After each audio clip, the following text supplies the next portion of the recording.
pressure for three. Bang! He could. This is the Tom and Jerry Sports Show on All Noise Radio. Go! Score! Shoots, he scores! What a play by Tavares! No!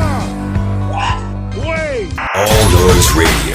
The noise you can't ignore. Welcome back to another episode of the Tom and Jerry Sports Show on All Noise Radio and the Live 365 app. Last week we were previewing NBA and NHL playoffs, and we are in full swing now. Yeah, pretty much. Last weekend was the first full weekend of the playoffs for both. They both started around the same time, maybe 2 days apart. So, right now we'll get into the NBA playoffs and how in the West, like we've been saying the whole time, of how close everything can be. You never know who's going to... You put the Spurs at that pedestal, and then everybody... OKC too. Yeah, maybe.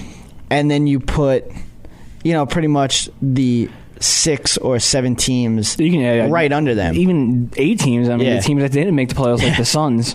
Yeah, exactly. I mean, teams like that, would be in there, would be automatics in, as long as, if you were in the Eastern Conference, as long as you were one game over 500, you were making the playoffs. Even under. Yeah. Look at the Hawks. So, we've been saying the whole time of how close the Western Conference is and how up for grabs this Western Conference is. But we also still think that San Antonio will probably win the West. But then you go over to the East and it's a joke, Especially, with recent of the Indiana Pacers and everything that they've been doing. I mean, this has been starting for, I would say, about a month back at the most, with this recent slide. And it's really unexplainable in a way, and you don't know where to put the blame because you say Frank Vogel, but last year got you to an Eastern Conference Finals Game 7. Exactly. Led you to the number 1 seed this year. So how can you say Frank Vogel? I think they're just worn out. Yeah. So maybe that kind of does go on Vogel because, overplaying Hibbert throughout the regular season. Because, you got teams like San Antonio, Miami that know how to rest. They know how to go through a regular season. Maybe Indiana was feeling a lot of pressure off of last year, needing that number 1 seed more, to get home court. Maybe they put too much focus on that rather than, kind of letting things play out. It can go either way. Roy Hibbert's just not playing well. Yeah, that's everybody else. Issue. Everybody else isn't playing well. You got Paul George who does what he does. Lance Stephenson's playing pretty good too. Yeah, but with this team, and I've always really said it with Indiana. I think Hibbert is that whole. He is the engine. He's the glue to this team. He keeps this team together, and when he's not playing well, they're not playing well. Mm-hmm. So that's the only reason why I feel like Roy Hibbert could be one of the reasons, if not the main reason, why that they're playing, this bad. And he's just not getting rebounds. He had no block shots in Game 1. You're just not seeing, what he was bringing in the regular season or last year. Yeah, and it's sad because in the beginning of the season and even, after the All-Star break, you thought that this team was definitely going to be able to beat Miami. Yeah. Right now, I think in the Eastern Conference, we said in the podcast, I think the only team that can really give him a challenge, and even beat the Miami Heat is probably Brooklyn. Yeah. Just because they already beat them. And 5 times this year. Yeah. Regular season or not, now we're talking playoffs, and they have the experience, obviously, with Paul Pierce and Kevin Garnett kind of, leading the way for these guys. I think Duran's probably got some experience, but, he's not on their level. But, even Jason Kidd as the head coach is great help for this team. Absolutely. You kind of see like a laid-back kind of approach to this team. A kind of like a team you would want to root for. And I kind of do. They're in Brooklyn. We can get in our car right now and we're 30 minutes out from where they play. Even as a LeBron fan as I am, I just want to see good basketball. Yeah. That's really all I'm asking. Because you get no good basketball in the regular season. And you really haven't had good basketball in the last 2 years or so. So, and... I mean, the best basketball last year was probably the Eastern Conference Finals. Yeah. With the Pacers and the Heat going Game 7. Absolutely. So, I mean, and that's all that's all I want, As small as an NBA fan as I am, I just want a good series. Yeah, like, out of the 4 major sports, the NBA is probably my least favorite. Yeah, and it was above hockey for me, but just where basketball is right now as a whole, and it's just not good. It's not enjoyable when you can drive the hole and get a foul call every time. Yeah. That's not fun to watch. No. And that's why when you start talking about, players that, in this age, you really can't put these guys up against, like greatest player wise. Mm-hmm. You can't really put them up against these guys that used to play at least the 90s, the 80s, the 70s, 60s, because the level of competition is not even close. I mean, it's not even close. Just look at when, the Celtics used to play the Lakers. Kurt Rambis getting clotheslined. And also, I mean, if that happened now, the guy would get like a 4-game suspension. Yeah. And it's funny you talk about like last week I actually saw the Bad Boys presentation. Oh, that was a good one. And that was a very good. I actually, I really wanted to make sure I caught that. And yeah. I'm very glad I did. I mean, you can't. It's not even feasible how much different the NBA is than it was, say, 15, 20 years ago. Oh, it's not even close. It was. Watching that, I literally had a smile on my face. I was like, this is what I want to watch when I watch basketball. Exactly. I mean, there was just because the hard fouls, the punches, I mean, just everything, the pushes, and it was that was awesome. Like the thing back in the day, with versus these days, there's a big man on every team. Yes. On every team. If not the most important player on the entire team, too. So, when you start talking about like LeBron James being the best player, he is athletically. He's not even close to anybody, really. Like he would be fine back then, but he would still get pushed around just because that's how it was. And he wouldn't put up as many points as he does. No, because most of his points are on N1s. Because he knows he can drive and get a foul. He's not going to get hit hard enough. Exactly. He would get hit hard enough back then. He would get clocked. Yeah, that's the thing. And especially the superstar level that he's at, he would get walloped. Yeah, Michael Jordan used to get beat up all the time. Exactly. And then you had the Bad Boy team. They went after the best absolutely. guy. And absolutely. The mental game was as big a part of their game than anything. Yeah. That's what Lambertier said, If he got into the best player's head, they already won the game. Oh, absolutely. If he got them wanting to fight rather than play basketball, they won.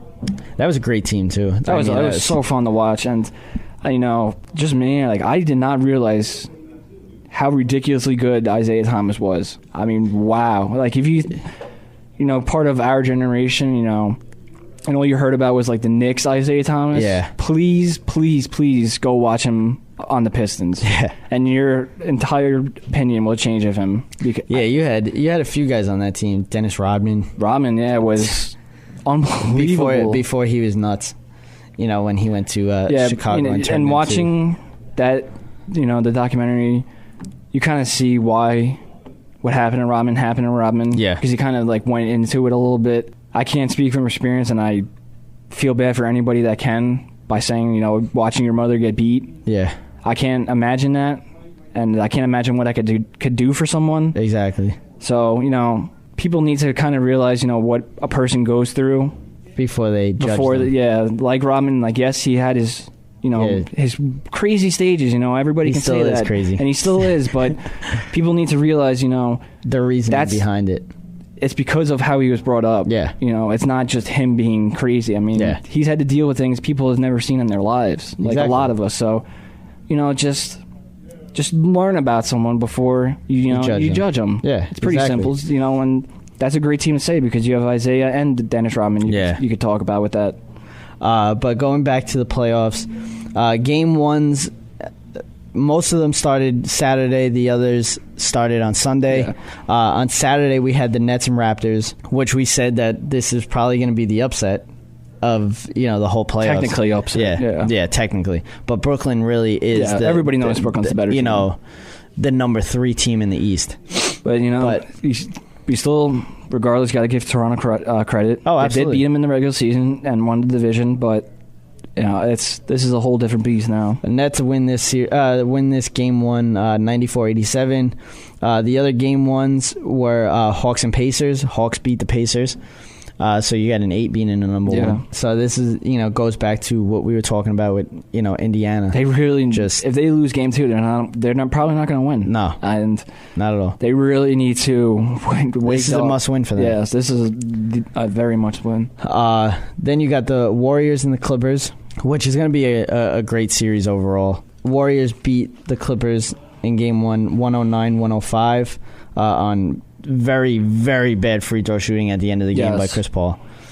Blake Griffin was essentially a no-show, it seemed. I think he played 19 minutes in this game. So, and then the last on Saturday was the Grizzlies and the Thunder.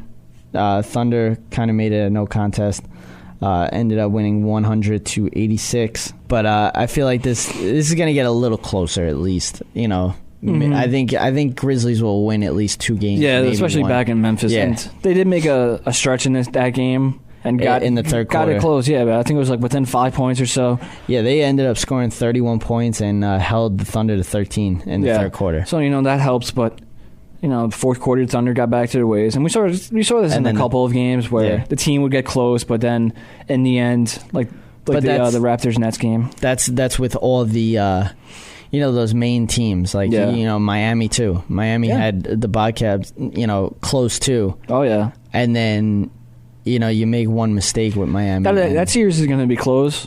I don't know if, Bobcats will probably win one, maybe get back in Charlotte, but every one of these games will be close. Yes, exactly. Then, Sunday's games, we had the Mavericks and the Spurs. This is going to be closer than everybody thinks. Yeah. And we said this last week. Dallas is playing hot right now. I mean, other than losing their last game and putting them essentially at the 8th seed, I feel like this is just going to be a close series. Yeah. I don't know about wins. 6. Yeah. I could see this going 6. But all the games will be close. Yeah. Oh, for sure, yeah. The Spurs win this 90-85. The next game, we got the Bobcats and the Heat. Like we said, this game was close until the fourth quarter, really. And, the Heat pulled away. They win in 99-88. And then you got the Wizards and the Bulls. The Wizards take game 1 in Chicago. They rally. They get past them. They win 102-93. And then it just comes back to... With a big fourth quarter. Yeah. Chicago really needs an offensive weapon. I mean...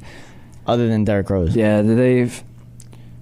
I'm not saying anything bad about the Wizards, but you need to score more than 92 on the Wizards. Yeah, that's all I'll say. And then Trailblazers beat the Rockets 122-120. That's going to be a very good series. Yeah. And we saw that yesterday with the start of an overtime already. Yeah. And Aldridge is emerging. Yeah, he had 46. I don't even want to say emerging because I think he's already emerged. Yeah. People just don't talk about him. Exactly. But, I mean, he's going to prove this playoffs how good he is. But we're going to take a break. We'll get back into NHL playoffs when we get back. We'll listen to Tom and Jerry Sports Show on Old North Radio on the Live 365 app. Keep it locked. Shake a crab with no plans, boy. Single dad with no hands, boy.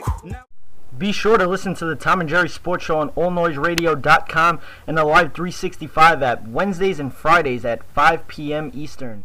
But I like to keep some things to myself. I like to keep my issues strong. It's always dark and welcome back to the Tom and Jerry Sports Show on All Noise Radio and the Live 365 app. We're going to take you into the other playoffs now in the NHL, where the more exciting playoffs. Things for us are more exciting and should be, in general, more exciting for everybody because they just are more exciting in the NBA playoffs. It's just, all around, I mean, just the hitting and, the physicality. Everything we said last week, just the hatred for each other, the fighting, as you're saying, the scrapping. I mean, that's all in the first round of hockey playoffs, and, it's not lying because it's in every game it's happening. Yeah.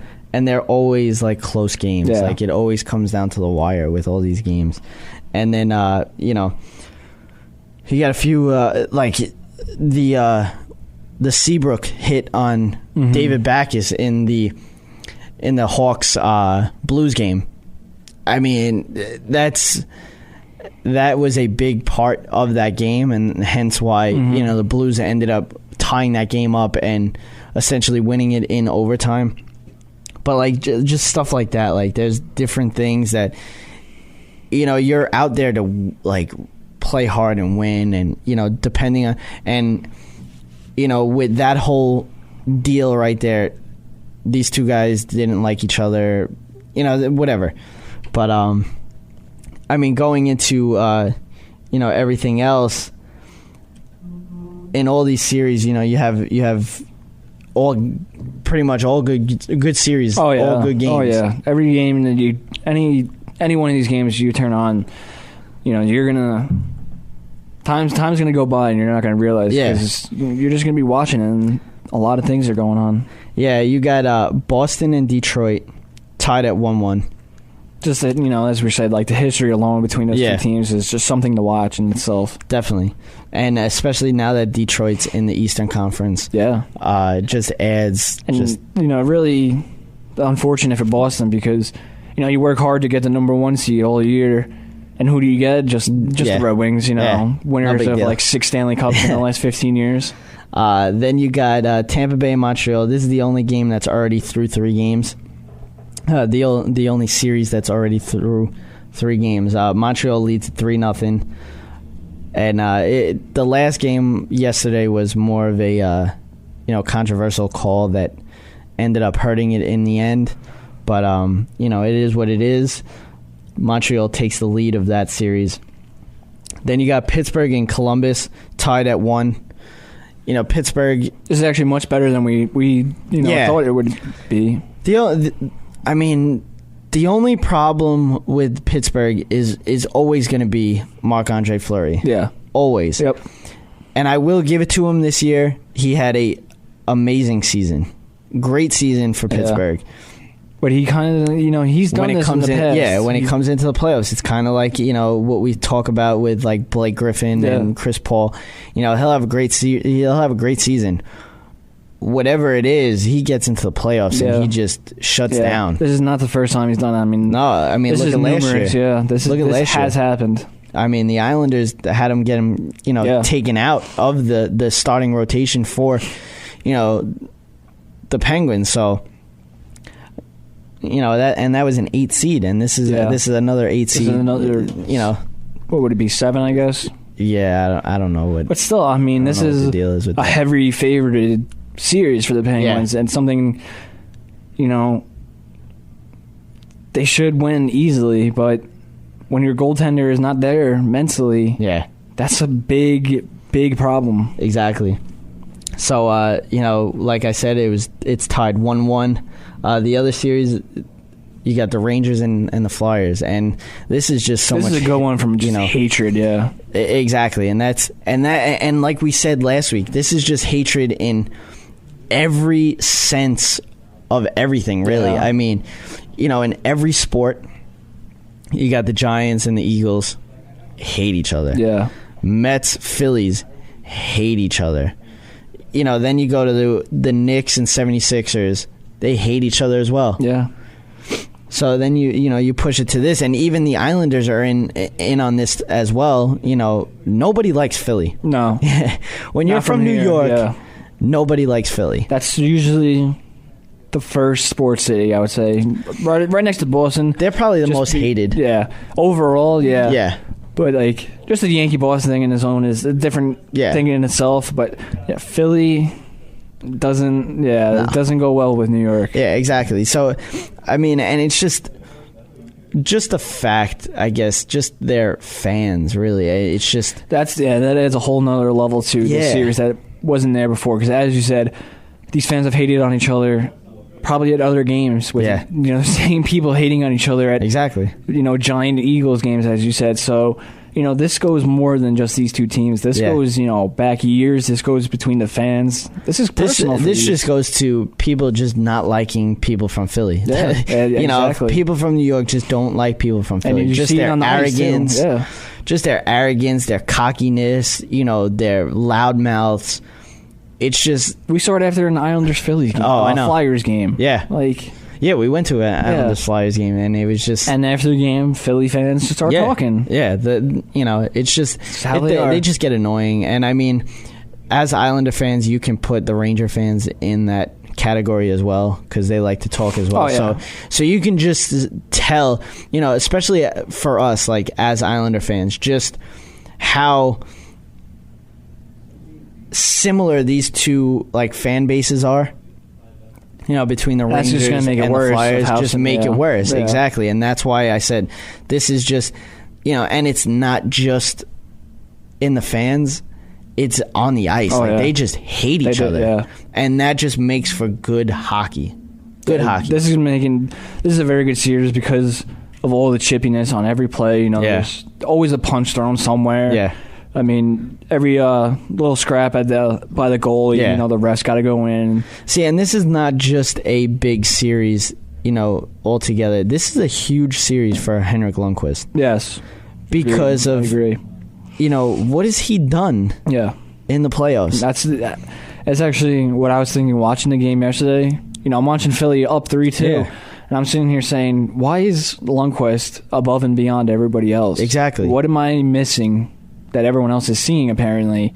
He hasn't won a cup. I'm not missing much because I don't even think they've gotten to a conference finals. No. So, I mean, I'm not saying he's not a good goalie or anything, but they had a 2-0 lead yesterday. Yeah. That I can say. Yeah. And they lost the game. So. That's what I'm saying. Like, it's just it's just funny when you hear people say Lundqvist is like the king and all that stuff. Like, what has he done? There are a few goalies I would take before him. Yeah, what has he done? And that could not, like, that could be on other people as well, because I mean, they don't score as much as other teams do. You would think they're more of a defensive team. But yeah, but even with that though, they had a 2-0 goal lead yesterday. Oh, absolutely. You would think the way with their style and their defense, would help Lundqvist. Yeah. But I'm just saying, that it's just me. Yeah, exactly, and that's why I bring it up. Yeah. But also you got the Colorado and Minnesota Wild series. I basically watch all of that because I'm a little bit on the Colorado bandwagon. So am I. Especially just because of, I mean, they were the number 1 pick last year in the draft. Yeah. The number 1 pick. They pick up Nathan McKinnon, and now this guy's just insane. He doesn't even look 18 now. No. He looks actually bigger than grown men out there.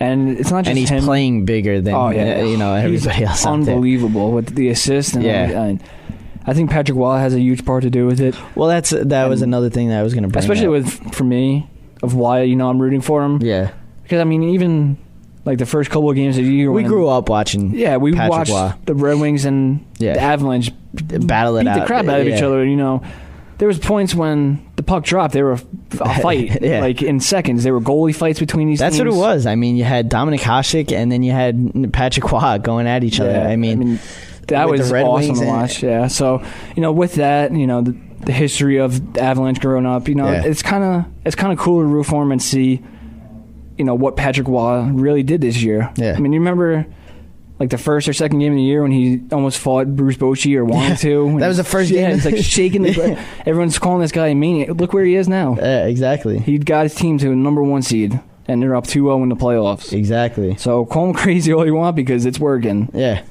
So, I mean, this series is going to be a good one. I think Colorado should take this, and like we said, we're on the Colorado bandwagon for sure. But my real bandwagon team, and I mean, you could call me. I'm an Islanders fan. I don't care what anybody says. I'm an Islanders fan. I'll always be an Islanders fan. But I mean, as a fan, you want to pick a team to root for. Yeah, that's just how. Yeah, even if it's not your team. Yeah, it's just exactly. Whoever you're feeling. The team that I'm rooting for in the playoffs is St. Louis. Yeah, just because I just like everything about them. They're a very solid team all around. TJ Oshie. Now that they got Ryan Miller, I've always liked Ryan Miller. Yeah, hence why I wanted the Islanders to get him. on a contender again. Exactly. That's, for as good of a goalie as he is, I think he needed this. Yeah. And, he's going up against probably one of the toughest teams in. And doing a hell of a job. Yeah, exactly. And, St. Louis and Chicago, this series is by far the best series of all of them. And it's pretty funny because I actually grew up a Blues fan. Yeah. Because I don't know what it was, like why I started liking them, but I had like the 4 Bs. Yeah. Like the Baltimore, the Bulls. I was a Bulls fan. Yeah, everybody was a Bulls fan. Yeah. Michael Jordan. Yeah. And then the Blues, so there's still like a little spot in my heart for the Blues. Yeah. But obviously, I did switch to the Islanders mostly, but I still do want the Blues to do well. Yeah. And St. Louis has the lead in this series 2-0. And I'm tired of Chicago. Yeah. Just go away. Because how long they're going to be there. That's why. Because of, how young their team is and just all around they're young. Yeah. It's not just like Kane is young. Yeah. No. Kane is still, what, 24? They're 25? I think their overall age is in the top 5 of the lowest. Yeah, and I think the Islanders are probably number 1. Yeah. But, so like I said, St. Louis has this lead 2-0 in 2 overtime games, the first game in which going to 3 overtimes. But then you got Anaheim and Dallas. Anaheim has the lead in this 2-0. We really don't have to get that far into this. Yeah, we said Anaheim was going to win that. That way. And then the most surprising series is San Jose and L.A. San Jose has a 2-0 lead. And like we said in the podcast, San Jose proving us wrong right now is usually one of those teams that chokes in the playoffs. Yep. Like we said, with Blake Griffin. Canucks have been doing Clippers. It recently with the Sedin twins. Exactly. And they're just totally making everybody wrong. Yeah. And they're doing it against the best goalie in the league, pretty much. And kudos, you can say. Kudos to them for finally. Well, it's early. Arguably, I'm not going to say. They've done it yet, but they're scoring a lot of goals. I mean, they put up 6 in the first game, I believe, or 5, and then 7 in the second game. They're finally, doing what they did in the regular season and finally brought it over for once. They're not going into the playoffs and scoring 1 or 2 goals. Only. They're finally, continuing to be themselves. Exactly. But when we get back, we're going to get into a little bit of baseball and football. You're listening to Tom and Jerry Sports Show on Illinois Radio on the Live 365. Keep it live. With a stash spot in my right time, street dreams down the block from my dad's spot. Bad cops on my payroll, at a buck pop like Fago. At 50 cent for like 3 keys, open up the doors for that yayo. White nights and I make snow, bright lights and I lay low. Fight nights, I'm like Mike Tyson, KO for that peso. That's the life that we chose. Talking about money, cars, and clothes. Fucking with 20. Be sure to listen to the Tom and Jerry Sports Show on allnoiseradio.com and the Live 365 app Wednesdays and Fridays at 5 p.m. Eastern.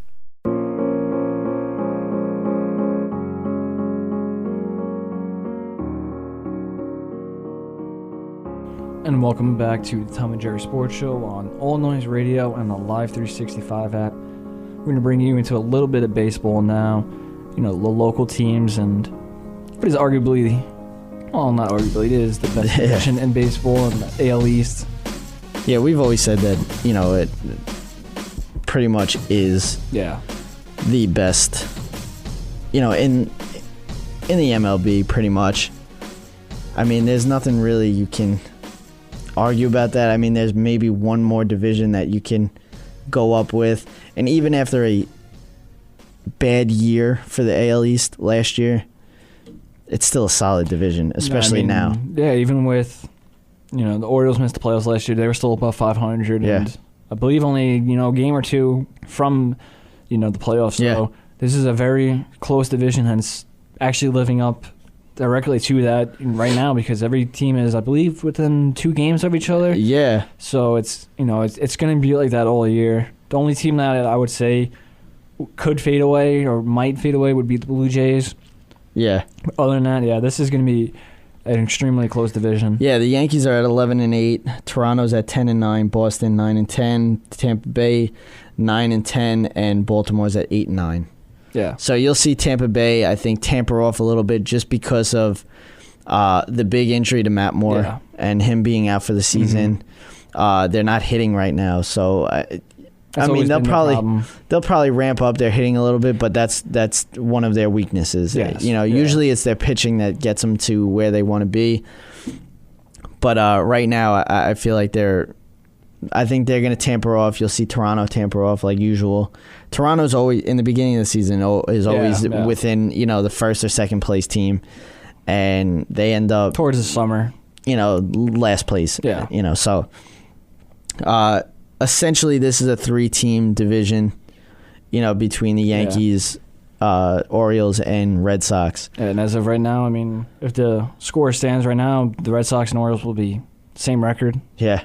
Both at 500. So yeah, it's bottom 8, 7-5. So yeah, and it's just how this division is going to play out all year. And you want your team in a division like this. You don't, as much as you would like to see your team win the division every year, or like going over on like the Braves did with like the 14 straight division titles.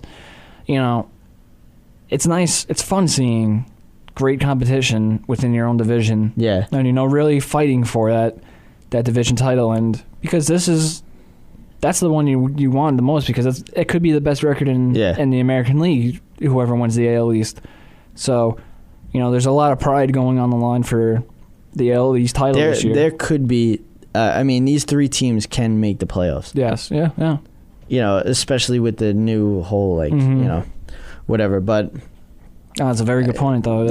I think these 3 teams can make the playoffs, because if you look at other divisions, you'll see the second place teams. The only other ones would be in the West. Yeah. Depending on what happens with the Angels and Rangers, but Central, you'll see Tigers, and that's it. Yeah, pretty much. Yeah. So. The West is the only thing that you got to worry about, is because you got Oakland, Texas, and the Angels. Yeah. The Angels had a terrible season last year, and with all their firepower that they have, they should theoretically be better. Yeah. And with Pujols, Pujols is just not.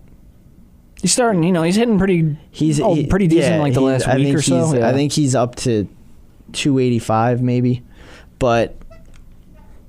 It's not the Albert Pujols of, the old, and just shows why these bad contracts, are just.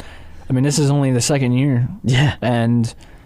at least with A-Rod's contract, A-Rod won MVP in his first 3. He won 2 in his first 3 seasons. And World the Series MVP. Yeah. So that.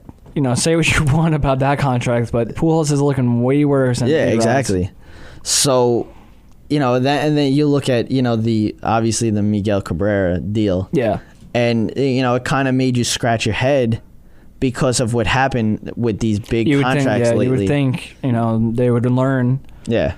Not to sign a 30-year-old to a 10-year contract. That's what I'm saying. Not to don't get me wrong. The guy is the best hitter in the league by far. But. You could go on terms of like a 5-year, 175, 200 mil. I'm trying to be, on the same length kind of thing as that other contract was money-wise, but you just don't do 10 years anymore. No. You just don't, especially... Hence why the Yankees didn't want to give Cano a 10-year contract. And nothing against Cabrera, but, it's not like he's the most athletic guy. No. There is. Bodies break down. Yeah, exactly.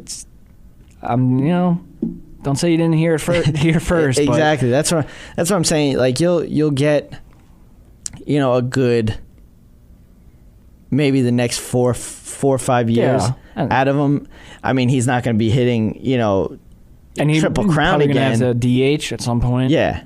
But after those 5 years, see, this is what makes baseball and football and every other sport different, because. With football, you have the guaranteed money. With the baseball, you have guaranteed money. But with football, you can just release a guy. Yeah. And not get penalized after you sign after you give him that guaranteed money. Yeah. With baseball, everything's guaranteed. Yeah. So you have to pay him that money. One way or another, he's getting money. He's getting that money. Just look at Bobby Bonilla.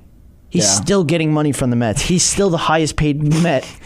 and he hasn't played in 8 or 10 years. That Asian deserves to be in the Hall of Fame. He needs. How is that guy not in the Hall of Fame? How is that possible that he's getting paid than any other Met?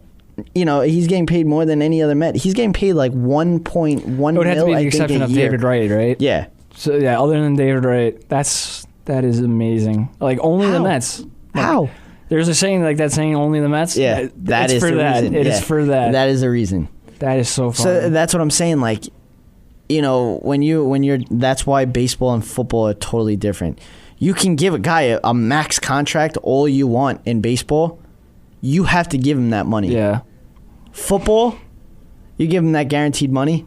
You could give him a $5 million guaranteed money contract, and give him $100 million contract. Yeah. But you could release him the next day and only have to give him $5 million. Yeah. So it's people always jump the gun quick on the NFL contracts, like Flacco or something like that, but they just don't understand like how it really works. And how it works is the guaranteed money. That is the NFL contract. That is what they sign contracts for. Is the guaranteed money. So when you're talking about contracts, this is why it's so big in baseball, because when you bring up a 10-year contract, I mean, look at what's going on with A-Rod. If this was football, he would have been gone. Yep. But the Yankees can't really afford to get rid of him because you can in a sense get rid of them, but you have to pay him. Yeah, you have to pay him, and then why not keep him on the roster? Exactly. Yeah. So. And the thing with Cabrera, I mean, you're going to have a 36, 37-year-old DH you're paying $30+ million. Exactly. To? Okay. Exactly. Have fun with that. So, it's tough when you're talking about baseball and contracts and everything. But as we were saying, with the American League East, you got the Yankees in first still, 11-8, Toronto second, 10-9, Boston third, 9-10, Tampa Bay fourth, 9-10, and Baltimore fifth, 8-9.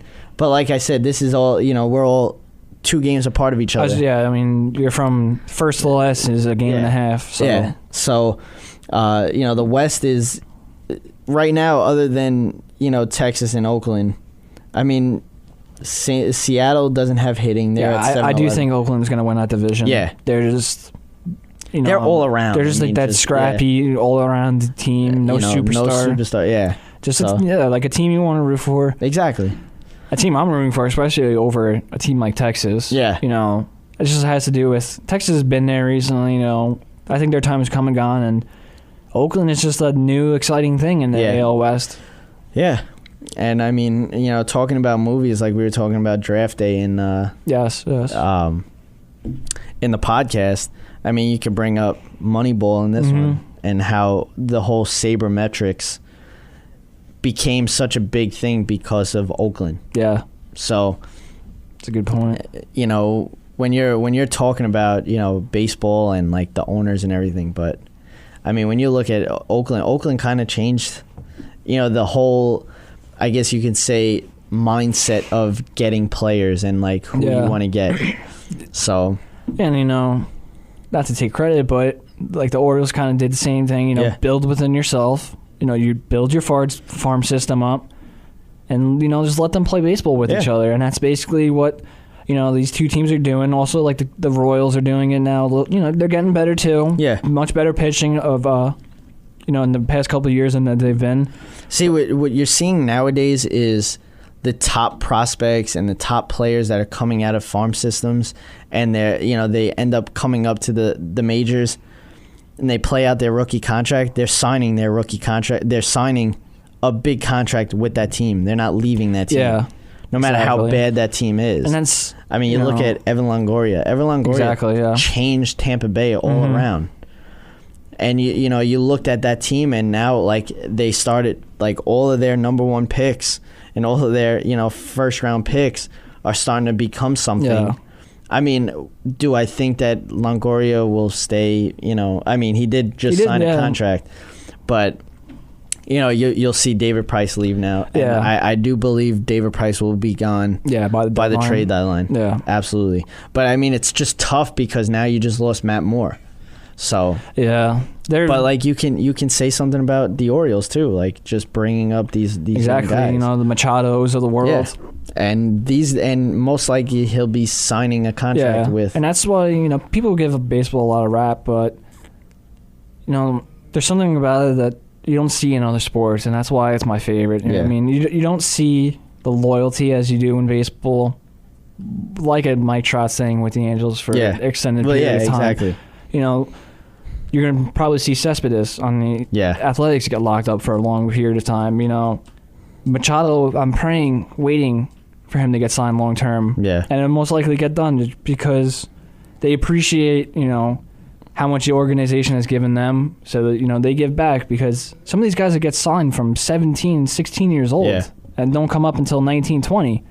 So, I mean, they're part of that team for 2-3 years already. Yeah. So, you know, you don't see the loyalty that you see in baseball.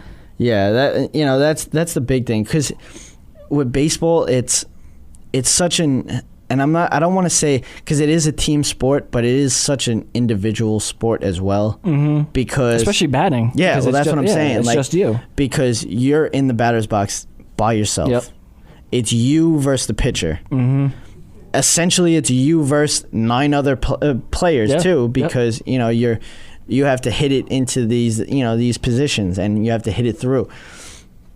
So, you know, when it comes to that, it's not like, oh, you know, like with LeBron, I'm going to, you know, take my talents to South Beach or whatever, and, you know, join guys like Dwayne Wade. Like the superstar team kind of. Like, you want superstars to be on the same team in baseball, but you don't need it. Exactly. And, I mean, just you had, like, the Yankees, like, that superstar team, you know, through the 90s and everything that they've gone through. But what do you know?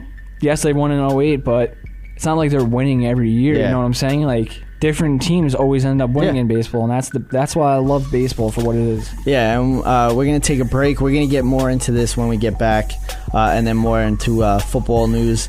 You're listening to Tom and Jerry Sports Show on All Noise Radio on the Live 365 app. Keep it live.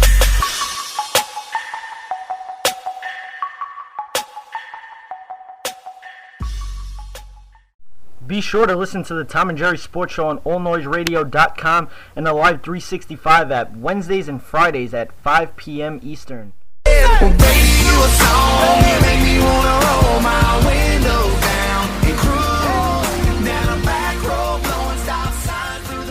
And welcome back to the Tom and Jerry Sports Show on All Noise Radio and the Live 365 app.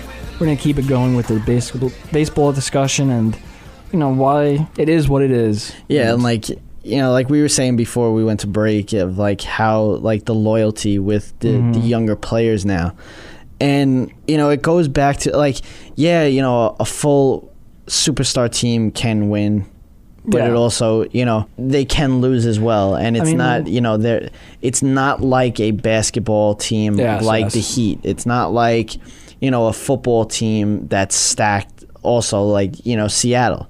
It's not like that. With baseball, it's a totally different sport, and this is the reason why we love the sport, because it's so hard to win. Do you think it's just, you know, go out there and hit a pitch? But like, there's so much behind it between, you know, you got specialists coming out of the bullpen to face certain guys. You got pinch hitters, defensive replacements. You know, you have all these things. It just you can have the best lineup all you want. When you get into that playoff time, that lineup's not going to do you anything. Exactly. You have to have the pitching rotation. Yeah. So, you know, and this is the reason why, like, you know, when we were talking about, like, before we went to break about, you know, the superstar teams and everything, and we were talking about the Yankees. When the Yankees were winning in the 90s, not one superstar. Mm-hmm. Not one superstar. There was... I mean, like you got like Derek Jeter, who ended up being a superstar. Mariano Rivera, who ended up being a superstar. Derek Jeter wasn't a superstar in the sense of at that time of stats always. Though he's a superstar in the sense of coming up clutch in the big moments, and he always did that.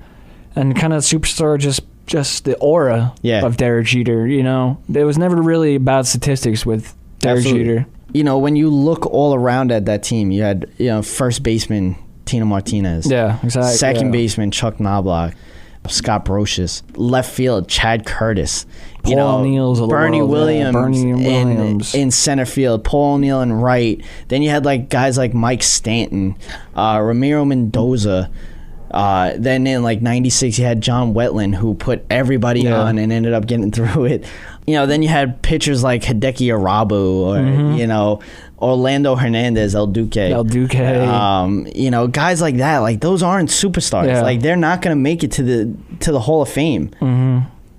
But together, that was a great team. Look what they did. Yeah, it's all about... That was a great team. Feeling like a family with the baseball team, because there are so many of them, on the roster between pitchers. You have 25 guys. Yeah. 25 guys that no matter what are there until September. Yes. Until they push it to a 40-man roster. Yeah. But you have 25 guys that you're with every day. Mm-hmm. You're traveling with every day. I mean, with baseball, you have 162 games in essentially, 3 months? Exactly. I mean, these guys become your family, whether you like it or not. So, the teams that do good are because of the relationships on the team. Yeah. And, how they play with each other rather than what they do by themselves. Yeah, absolutely. And, that's what I'm saying. Like, Boston... When you look at... Boston really wasn't... I was just going to say, I didn't mean to interrupt you, but like last year, it was kind of like the definition of what we're talking about. Yeah. And they're playing for, each other. Obviously, they're playing for Boston, too. Boston, yeah. And it was just all those things built. They had no superstars. Like, the biggest superstar you can say is Poppy. Yeah, David Ortiz. And, Mike Napoli is not going to make the Hall of Fame. Johnny Gomes and all these guys. I mean, they were just a group of guys. The only one that you could probably say maybe getting close to a Hall of Fame career, obviously he's still in the beginning of it, is Dustin Pedroia. Yeah. But, I mean, there's he goes right in with like the Jeter, just a scrappy, whatever it takes to get it done. And as much as I hate Boston, I mean, we can both sit here and say that we hate Boston. But, I mean, when you talk about Dustin Pedroia, I mean, you can't really say anything. What can you say about him that's bad? Nothing. I mean, he played an entire year last year on a fractured thumb. Yeah. What does that not tell you about the guy? I mean, but just look at him. Like, I mean, I'm a short guy. Yeah. And, I mean, for him to do what he does is an inspiration, really, because of how much he, had to deal with his height. And, and everything. And, I mean, the guy is a superstar. I mean, we're not really going to say he's a superstar, but he's a top player in baseball. Best second baseman in baseball. Probably behind Cano, just because of how good defensively Cano is. But he does have his, he's very nonchalant. Yeah. Pedroia is... In the sense of, if I would take Cano or Pedroia, it's Pedroia. 10 times out of 10. I don't care. I would rather have the heart and the hustle than a little bit better numbers with Cano. Yeah. So, and like I've been saying with, the whole Cano going to Seattle, he ruined his career. Mm-hmm. He ruined his career. I mean, the guy could have been hitting close to 30, 40 home runs in Yankee Stadium in a very, very good lineup right now. Without him. Yeah. Adding him would just be, no one's going to talk about Cano the way we could have been talking about Cano. How many times have you heard Cano? Exactly. This year? He would have been... What's he hitting? Exactly. I mean, I know he hit his first home run recently, but, I mean, he would have been probably the most important batter in the Yankees lineup. Yes. So... Absolutely. That's what money does to you. Like, thinking about... hypothetically, like having him in this lineup, you can't say anything because you don't know if they would have this lineup if it was for Cano. Take out Brian Roberts, insert Cano. Yeah. I mean... It's insane. Yeah, exactly. But also, you got to think, would they have given Jacoby Ellsbury that contract? Would they have given Brian McCann that contract? They still would have went after Tanaka, I believe. Absolutely. I think if they went after Cano, they probably wouldn't have went after Ellsbury. Yeah. I don't know. I mean, that's just my how I think. And I'm happy that we don't have Cano then, because I love Jacoby Ellsbury. Yeah. All around, the guy is an amazing player, defensively and offensively. Yeah. So I take him in a second. Exactly. So, that's one of my favorite players right now, in this lineup. And you can't really do anything but like Jan Hervis Solarde. Man. Yeah. I mean, the guy is just, it's insane, I remember the first series with the Orioles and Yankees. I'm like, who is this guy? Yeah. He's on base every single time. I know. So, and then you kind of bring in like Dean Anna, a backup utility player who had, in yesterday's on Sunday, the game against Tampa Bay, bases loaded, ends up drawing a walk in the 12th inning. Yeah. To walk in a run, and then all of a sudden Beltran comes up and scores 2 more. So it's like guys like that want to play. Exactly. I mean, they're just going out there and just playing. And that was a problem with Cano. Like, you never knew, like, if he was really into it. Like, he was so nonchalant with everything you because everything that came easy to him. You just want a guy that appreciates the game of baseball for what Derek it is. Jeter. Exactly. Always running it out just because. Yeah. Just because. And I forget who it was. Ended up with a double. I think it was Solarde. Ended up booking it to first base on a pop-up. I think it was in one of the first series, maybe the first series or the second series of the season. Booking it to first base. Guy ends up dropping the ball. Didn't get to the pop-up. He ended up with a double. See? An infield double. You never know. Exactly. So, guys like that you love, and just the all-around team with the Yankees right now. I love. I was just gonna say. I mean, this is for a Yankee hater. It's kind of hard in a way to hate this team for, I know it's early and everything, but yes, they made big signings with Ellsbury and everything, but they're not. That's not like. It's just they weren't. It's just big. because baseball money is ridiculous that they got that much money. Exactly. It's not like they're signing them saying, "We need you more than anything." You're this almighty super. They're just part of.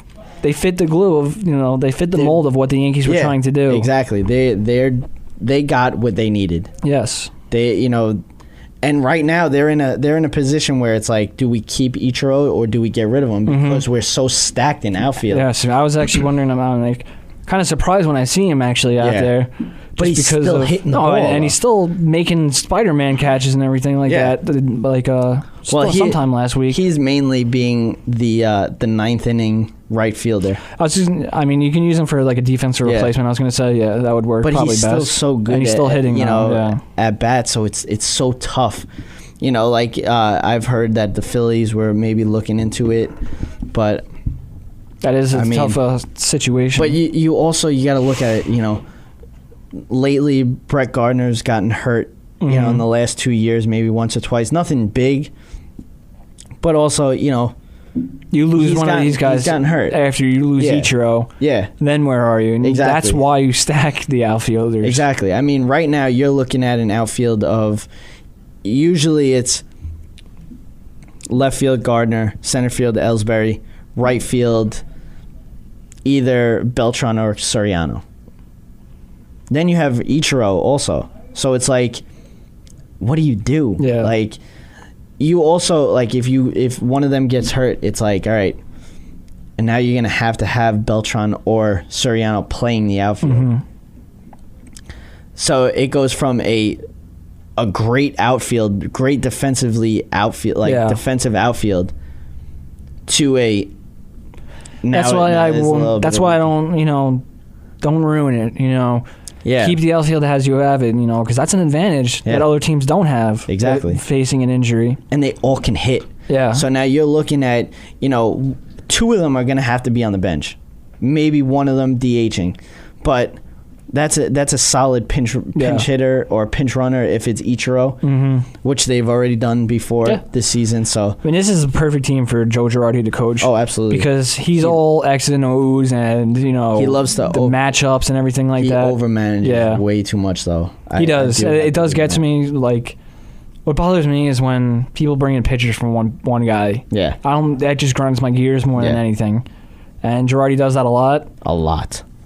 But, he's very to-the-book kind of guy, very scrappy, defensive replacements and early innings and stuff like that. Yeah. Pinch runners, hitters and stuff. So this is a very good team for Girardi to coach, and that's why they're winning. You gotta realize he was a National League manager first, so he had to deal with that kind of stuff. Like he had to deal with the defensive,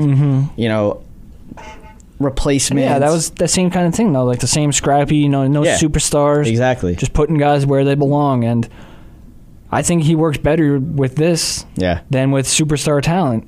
It's calling me crazy, but most managers aren't good with superstar talent. I mean, look at Joe Girardi. Because you don't know what to do with them. Yeah. Look at Joe Torre. Joe Torre, he had nobody when they were in their prime. You look at Derek Jeter. Derek Jeter wasn't Derek Jeter of now. Yeah. When they were winning the World Series until 98 or so. But other than Derek Jeter and Mariano, you're looking at a team that was, like we were saying, no superstars. But he knew how to manage that team. Once he started getting the A-Rods, the guys like that, like all these big name, contract guys, he didn't know how to manage it. I mean, so we just let Buck Showalter build up those Yankees for Joe Torre. Yeah, it's cool. It's cool. But that'll do it for the Tom and Jerry Sports Show. I'm Jerry, and I'm Tom. Be breezy. Thanks for listening to another episode of the Tom and Jerry Show.